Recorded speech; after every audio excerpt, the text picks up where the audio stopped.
Hi, this is Janet Fitch, doing Writing Wednesday on Thursday.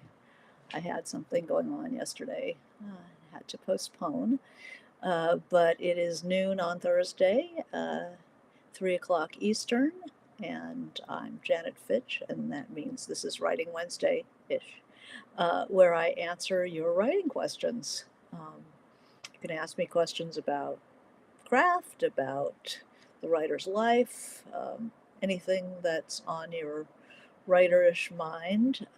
If you have a question, other people will have the same question. Um, and if you have questions for me in between Writing Wednesdays, send them to me through my website, janetfitchwrites.com, and there's a little contact form and email, and you can let me know what you're thinking about. So today, I'm going to talk about liars, schnooks, and patsies. So these are characters. We're talking about character development around issues of truth, lies, the moral compass, um, and the literature that comes out of these kind of characters, and kinds of investigations. Um, and as we go along, I'd love to find out your favorite books that deal with this, and liars, and schnooks, and tricksters, and patsies are wonderful sources. I'm glad that you could come for Writing Wednesday on Thursday. I know it's an unexpected moment. Let's give it a try. So I'll start with liars. Okay. Liars are um, they're maddening in life, trying to get a grip on them in public life, in private life. They're all kinds of liars, but they have probably the biggest commonality is that generally, they know they are lying. And why do liars lie? They lie to gain advantage. They lie to shift the blame. They lie, sometimes they just enjoy it. They're creative, they're storytellers. They create a story that's better or more advantageous in some way, more fascinating than what actually happens. Um, Liars know they're lying. It's a very interesting psychological state because generally liars know that they're lying, but they also come to believe that it's true.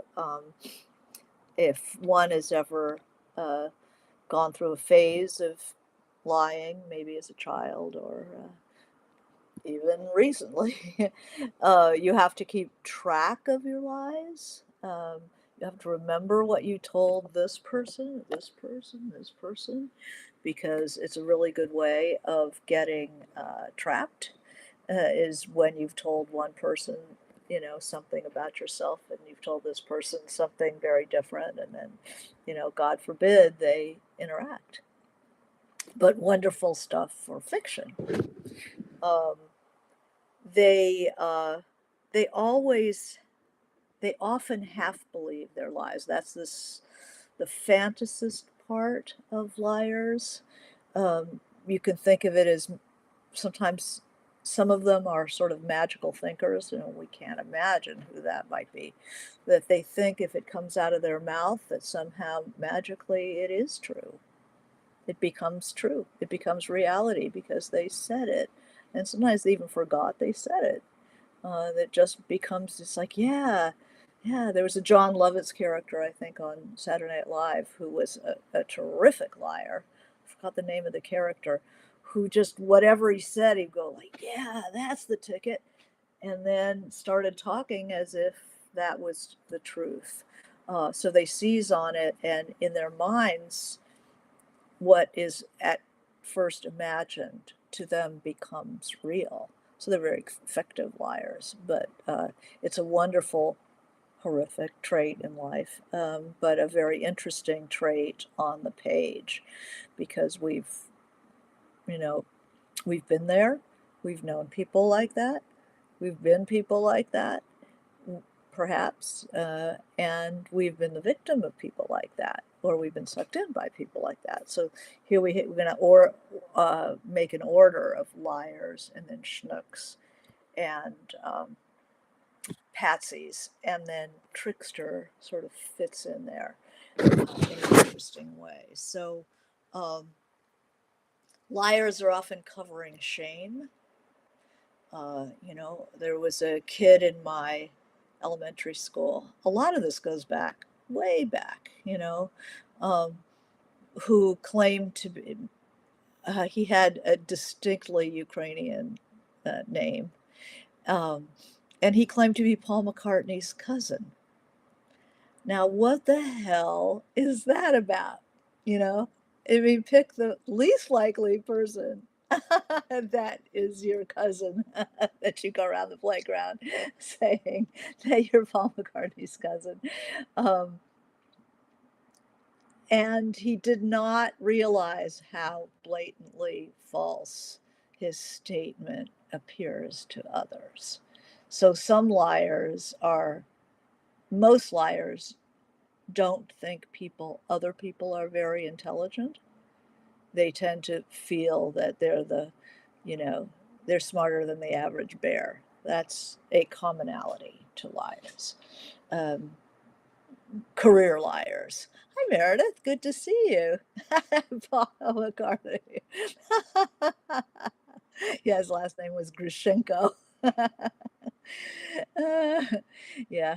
Um, so liars think they're smarter than other people. They have maybe a poor opinion of others. Sometimes they want to impress others. Oh, I was accepted to Harvard when they were not accepted to Harvard. They were not accepted anywhere except the school they're going to. But yeah, I could have gone to Princeton. I was accepted, but I decided I wanted to stay on the West Coast. Um, what are they Why are they doing that? Well, they want to impress people. So liars often have a fragile ego. They want to impress people.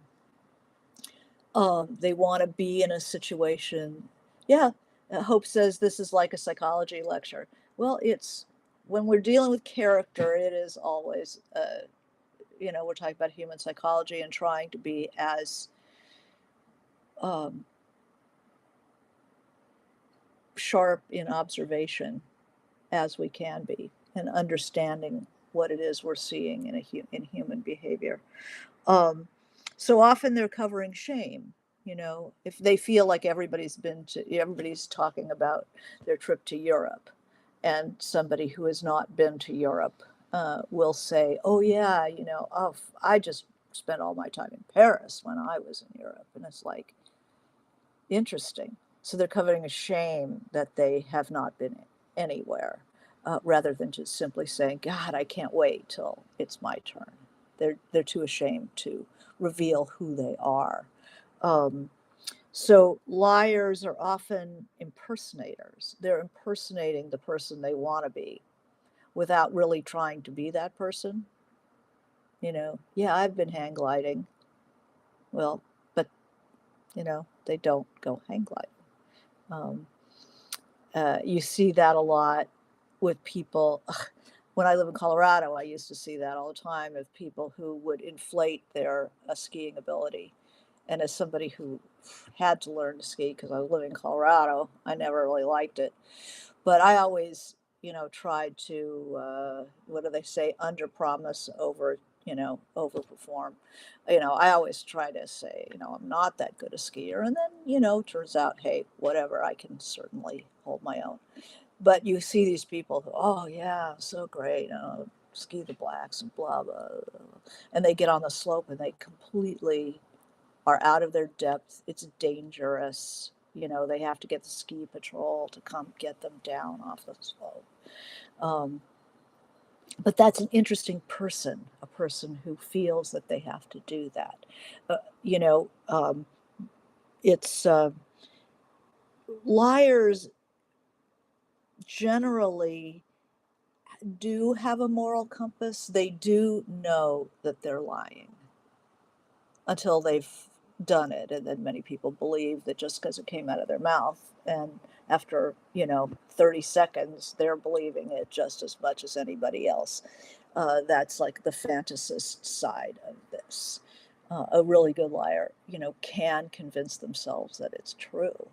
And we're seeing that every day in our public arena. Um, they choose to override it. They know they're lying as they say it, but they choose to override it because they want to appear a certain way. They want to be thought of a certain way. They want to present a worldview that they would like to be true. So they present it as if it is true. Manipulative. Liars uh, believe that people are stupid and that people want to believe, and they are secretly disdainful of that in others, that gullibility. Um, Liars reframe reality so that what they're doing can feel justified or excusable. And, you can see that so often in public life. Things um, presented as they would like them to be, and not really, can't stand the judgment that it is not true. It's everything is relative. You know, if I say it's true, it's true, or it could be true, or if we knew more, we would know that it's true. Meredith says it's interesting when liars are questioned, they have to double down on the lie and get more defensive. Yeah, that's true. They they just they especially very charming people. They're extremely charming until they're pinned down, and then they can get downright vicious. It's like the mask drops and they're a cornered animal and they will just lash out with everything they've got. Yeah. Or they get more defensive and lie more. So they reframe reality. So what they might feel is justified or excusable, you know, that maybe they weren't in prison for 8 years, maybe they were in jail for 3 hours. But if they're trying to justify, something they did, then they will reframe the reason, the intensity of the provocation. Oh, he had a gun. Well, no, he didn't have a gun. He had a candy bar. You just shot him. you know. Um, so well-known liars in history. I mean, well-known liars in fiction. So, and feel free to add your own here. Um, well, Tom Ripley, the talented Mr. Ripley, is a completely hollow person, and he sees the person he would like to appear to be, the life he would like to have, and creates out of lies, creates a persona that would fit into that world, and then he becomes extremely dangerous when his lies are in danger of being revealed. Um, and so many a crime book has been based on a liar who will fight to preserve his lie. Um, let's see. Rick Pym, the father in The Perfect Spy. Magnus Pym is the perfect spy. He was a kid whose father was a con man, and he was on his father's side, and he loved his father. And his father was a good guy, unless he took you to the bank. He took you for a bath. Um, Rick Pym, he was the guy everybody loved, but he was a complete liar, complete con man. And he's a wonderful character based on uh, John le Carre's father. It's the most autobiographical work, A Perfect Spy. Highly recommend it. And Rick Pym is what a piece of work. Um, Humbert is the kind of liar who will um, reframe. He's reframing what he's doing so that it is not criminal intent. It's just pesky laws about, protecting minors, a pesky, thing. Um, so he reframes, and that's a really interesting choice when you're writing a liar. Is that somebody just reframes things? Yeah, Humbert from Lolita. Um, there, every femme fatale in every book, in every movie, is a liar. Lies are how they go, and they're manipulating men usually to do the crimes that they don't want to do directly, don't want to or can't, but usually uh, don't want to dirty, their own hands. They get some sucker and they just snow them with lies. Uh, I'm desperate, Maltese Falcon, I'm desperate, people are after me, and they just keep changing their story, changing their story, changing their story. Um, so, which, brings up the dance partner. The patsy is the dance partner of the liar. The patsy wants to believe for a number of reasons. So the patsy um, is they want to believe. They do not. It's like they don't approach the bars. They don't touch the wire. They don't want to know what's really out there.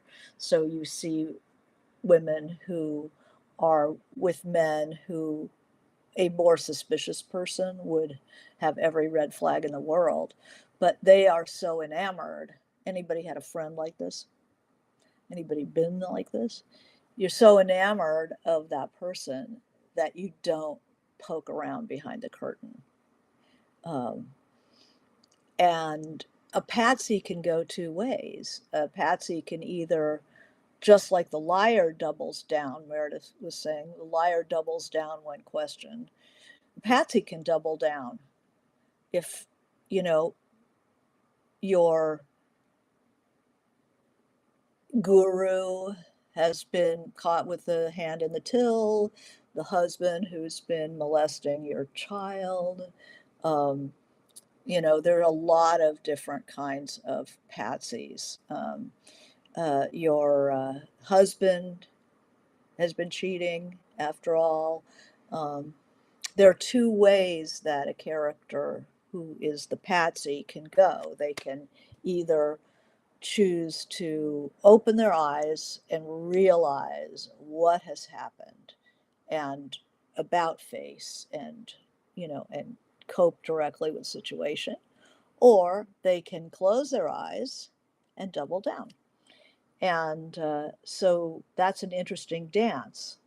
People who have been conned, especially the romantic con man, who sweeps some older gal off her feet and then steals her blind. I mean, she'll still be excusing him. She'll still be saying why, he didn't mean it. He was at a shortfall. Oh, I'm happy to let him have it. He's given me such a good time. It was excuse. You know, I see, but I refuse to see. All kinds of collaborators, in fiction. Um, so um, I was looking at, say, the liar Patsy relationship. You know, lots of noir. Every femme fatale has a Patsy, um, somebody who would overlook all kinds of stuff for that charge. Um, the father in the Brothers Karamazov is a complete liar, um, and causes such damage, and thinks it's funny. He's a real sociopath too. Um, Kathy in East of Eden um, actively deceives everyone, and Adam, the father, is her patsy, although he's not a patsy in general. But upright people can really be patsies. They do not notice the things the reader notices. See, you have to show a liar. It's pretty easy. You have their story, and then the reader sees what is going on. But whoever they've chosen to be their patsy, that person does not see the things the reader sees, and they're often things they should see. If they were at all suspicious, they would see it, but they have a stake in not seeing it. So in Shakespeare, Othello is a patsy to Iago. Macbeth is patsy to Lady Macbeth. Shakespeare, there's a lot of patsies. Um, Jason in The Sound and the Fury is such a liar. He's so awful. And then Dilsey, who is the family servant and historian, really, too, has the last chapter of The Sound of the Fury, and she has seen it. She has seen it all. She knows what really went down.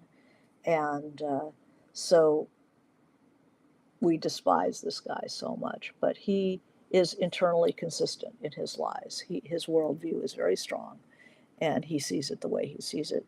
Um, let's see, who else of the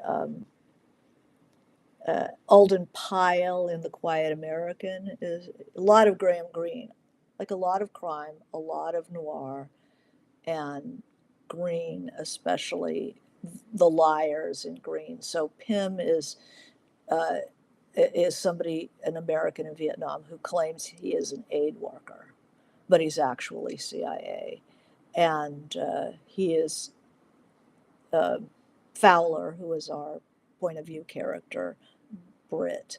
Um, he is suspicious, but he allows himself to be the patsy for various reasons. He allows himself to let this guy into his life. And of course, he proves to be a disaster and a terrible liar. Um, let's see. So, crime fiction. Todd Goldberg has a mafia hitman who becomes a rabbi as a cover. So that's wonderful fiction writing. I mean, liars are fantastic if you can use them in your fiction.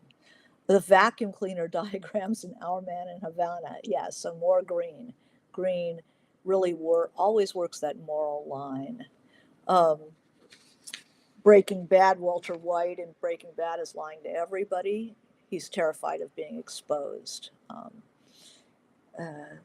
They Then there's a character who I call the Schnook. So there's the liar who knows that he's lying. He has a moral compass and he chooses to ignore it, creates his own reality. There's the patsy who's turning a blind eye to things that they should be looking at and often goes into denial when they have to see what it is that's going on. They allow it. They close their eyes. The old Bolsheviks in Darkness at Noon um, are being eliminated because uh, they're a threat to the Communist Party because they have moral weight. They know how they got there, and they see the lies, but they're trapped. They don't feel. They feel they're in a dilemma. Is if they point out the lies of the party, they are undermining the very revolution that they gave their lives to implement. And the hero is in prison and probably going to be executed, and he still cannot disrupt that system. So he's like the ultimate patsy. Um, the schnook are people. The liar is often a bold character. He is recreating the world as he wants it. The schnook kind of works around the edges of things. Um, they're trying to slant something. They're shifting the blame. They're like the corporate yes men or political yes men. Their timidity is um, their timidity and their conformity, uh, to my mind, is that's the Schnook's biggest trait, is they're weaselly. They're just trying to get away with something. They're just trying to not rock the boat. They're working the edges. They're working the angles. They tend to cover their ass. They're um, they're shirking their role. They're inflating their role. They're trying to gain advantage. But they're weaselly rather than bold. They tend to be frightened people, and they're keeping their head down. They're looking for safety. Um, the schnook has no moral compass. They're kind of a hollow uh, person. Um, and they're, as liars, they're, the lie isn't the grand creation that it is for the true liar. It's not a work of art. It's just trying to do what they want to do and get away with a little something. Um, trying to avoid the moral compass. Miranda July sometimes has characters, like All Fours has a character who's lying all the time, but she's a fantasist, and she's creating a world, she's kind of lying to her family, and but often there is somebody that they're telling the truth to, as she does in All Fours. She does have a friend who she does tell the truth to. Small time criminals in Elmore Leonard will be schnooks. They're lying, but they're just trying to stay out of trouble. There's always a bigger criminal who's going to kill them if they step out of line, or can be seen as stepping out of line. So they're just covering their asses. So they're very interesting, the schnooks. Uh, Andrew pointed out that George Saunders, all of his characters are schnooks in short stories, Pastoralia, Civil War Land, In Bad Decline, 10th of December. They're taking it from the boss. They have abusive family members. They're overcome by fear of sticking out, of falling behind, and they're eventually the moral dilemma um, arises, and they really do have to make a choice. They have to notice that there is a moral issue involved. Uh, Stone stories, all of those people, schnooks, they're not lying to create a grand vision. They are simply want to be left alone. They're lying. It's kind of pathetic, but they're not free from blame. They're involved with it. There's a wonderful book called Dear Committee Members, um, where somebody is. It's like writing letters. It's very Nabokovian. He's writing letters to, like, people are asking for recommendations. He's a professor who, and I love a good professorial novel. He's writing recommendation letters, but he's writing them such that nobody would ever accept the person he's recommending. So he's undercutting them while he's recommending them. It's a very interesting novel. Um, let's see. Uh, and then the Patsies, so they are in the service of the liars.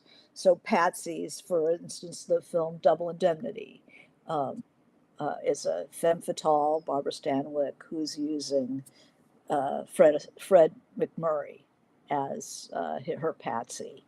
Um, they're common in crime fiction. In The Maltese Falcon, Mary Astor character, a huge liar and just scared of and greedy, and using this detective as her patsy. But because he's a detective, he eventually, even though is a patsy, he's hot for her, that eventually moral compass, his skills, his trade overcome his willingness to be the sacrificial victim of this woman. I'm watching a TV show now called Line of Duty, where there is a powerful police detective who proves to be a patsy, and he's just overwhelmed by anger, and he's caught because he has allowed himself to be a patsy. Many mothers in fiction, and fathers too, um, are patsies to criminal children who are lying to them. And they're, they sort of know that something isn't right in Toontown, but they don't want to deal with it. So they lie to themselves. They didn't see that. Oh, that was somebody else's drugs. That was, blah, blah, blah. Um, you know, why is the car in the ditch? Um, and they choose to lie to themselves, and some of them will reverse and at some point refuse to take it anymore, and then sometimes they double down. So Hope says remains of the day. There was a lot of dishonesty in that book about feelings and Nazis. Yeah, yeah. um, and then sometimes the characters, the patsy to themselves, the notes from the underground. He says, I am a weak man, I am a liar. He lies to himself. He inflates himself and then he deflates himself. And, that's an interesting internal dynamic. A lot of mothers, a lot of lovers, the kid who could do no wrong, um, the person who's willing, hold this box for me, some stranger says, and then they do it. It's like, Patsy. So, what are your favorite books? And then there's the trickster, who is it's a positive spin on the liar. Odysseus um, in the Odyssey is a trickster. He lies all the time. What's your name? No man. You know, but it's seen as wily and for a for a cause or for a we like that person. We want them to succeed. And they're not strong and they're not going to do hand to hand combat. Um, they have to use their smarts and be willing to make up a story. Jason Bourne, Hope says, yeah, he'll lie. Most thrillers have heroes who are willing to do that. Um, the girls who believe the boys, you know, Patsy, um, he said he loved me. He said we were going to get married. He said blah, blah, blah. And then, she gets caught up in the crime. And then sometimes it's a femme fatale guy situation, the same thing. Um, let's see, guru follower relationships, Patsy, liar and Patsy. And then mid level people, Schnooks, who are just trying to cover ass. Um, let's see, what else do we see? So the trickster. Okay, so this is a mythical character. A lot of guru protectors out there. Yeah, yeah, yeah. That's fascinating. That relationship and the manipulation uh, that they go through. Um, there's a wonderful film about the Source family, and I have the book too. And the book was written by a woman named Isis Aquarian. Everybody had the last name Aquarian in the Source cult. And she is crazy about the guru, Father Yod. Um, and he has a lot, there are a lot of women and a lot of girls, and she's not his favorite. Let's say he's taking care of the needs of a number of female adherents. And but he puts her in charge of, she becomes the archivist. And she's also in charge of the mother house, and she also does the accounting. And he sees somebody he can use, a workhorse, but he's got to keep her on the string, right? Um, oh, you're so valuable. You're so important to me. You're the most important of all of them because I'm trusting you. Whereas in fact, no, he's not crazy about her at all. But she's very useful. And you'll see a lot of that in Crime Guru. I mean, you see it in life. Um, the tricksters like Coyote, the Coyote figure, Crow in Inuit, Loki, um, they are they like to put a monkey wrench into human life and test people and put them into situations that they wouldn't have been in otherwise, just to see what it's like to, they're the disruptors. And in many cultures that is seen as a helpful character. Eventually, once you dig yourself out of the mess that they've put you in, you have learned things that you wouldn't have learned if you'd stayed home. Um, let's see. Um, so talking about liars, Great Gatsby, everybody is a liar in that thing, except for Nick Carraway, the point of view character. Nick, who is a patsy of all of them until he opens his eyes and does not fall back asleep. He is somebody who turns around. Once he has really gotten the message, he acts on it and he sees what has been going on. Um, so that's a patsy who wakes up. Um, what else?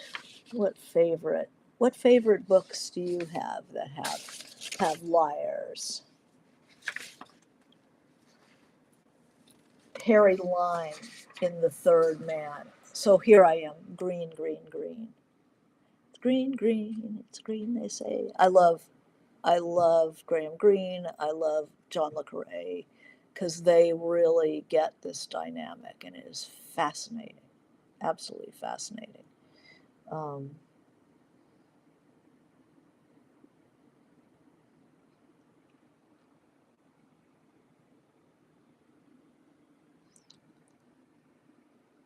and so liars in fiction, it's really interesting to have liars because we're allowed to see inside their heads if you want to. So the difference between what people say and what they're thinking is very interesting. So even people whose character is not a liar per se, but are lying, um, it's very easy to handle that in fiction and really interesting because we know what they're thinking. They meet the new mother-in-law. Oh, it's so nice to meet you. God, I have to spend 3 hours in a car with this person. Um, it makes a 3D dynamic. So a conventional person lying is an opportunity to triangulate how they are in the world versus how they are in their heads. Um, what the There's a difference between people who are lying, but the reader believes along with the other characters. We believe what they're saying, and then later they're revealed to be lying. Versus these are colors on your palette. This is not like one or the other. Um, these are choices that you can make. So you can have the character saying something that we've already seen how it actually happened, and then we hear their story to another character maybe about what happened, and we're going, oh my god, this guy is fucking lying. You can see it, so you can either let the reader in on it, or you can present it later, or you can drop clues so the reader starts putting it together, starts being a little more suspicious. Um, the Patsy character can be either believe something that the reader would go, no, that person is unreliable, or we can start being like, that's a little red flaggy, isn't it? I don't know. I like their love affair, but I don't know about Joe, you know. Um, so Meredith says, Hope says Big Fish was all about the father being a liar. That's really interesting. Um, and then Meredith says, I recently read a newer book where the lead is a pathological liar. I was really into the book until the POV changed to the other two characters. The POV of the liar was way more intriguing. What was that? What book was that? Um, isn't that interesting? Yeah, the liars are very interesting characters. Count my lies. Well, there you go. Sign me up.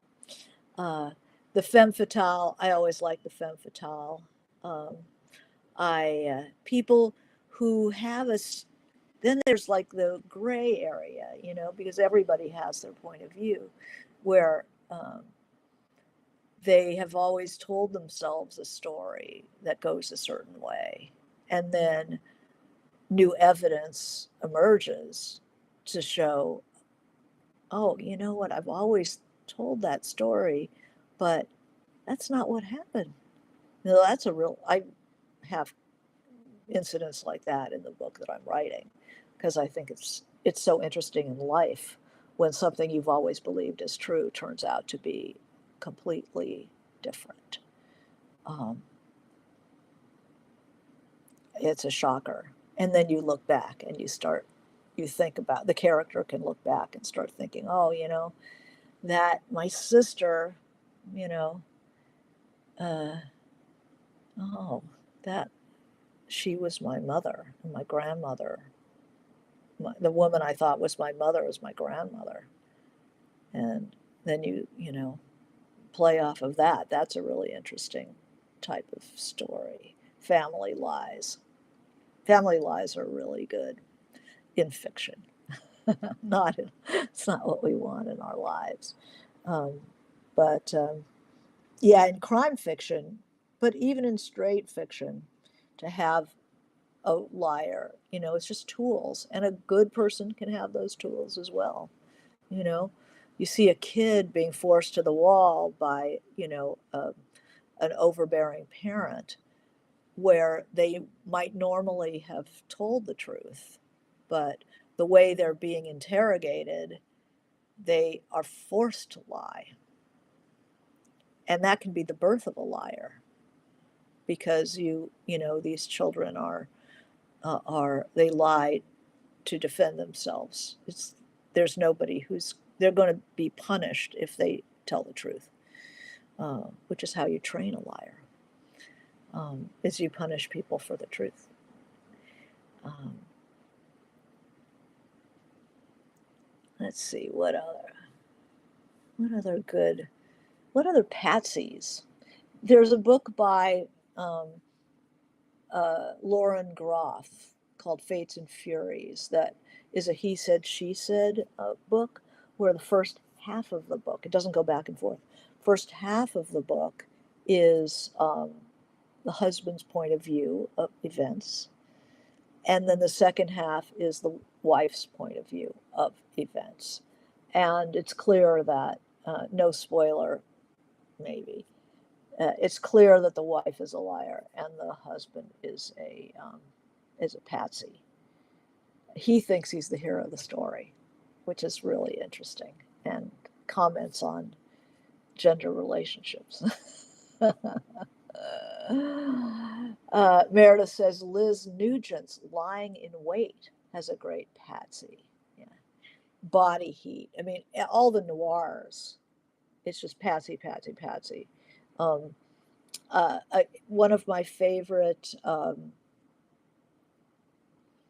Richard Ford novels is a novel that is not his big novels. It's called the Ultimate Good Luck. I love that book, and it's an ex-husband who is still in love with his ex-wife, and she asks him to go to Mexico to get her hapless brother out of jail.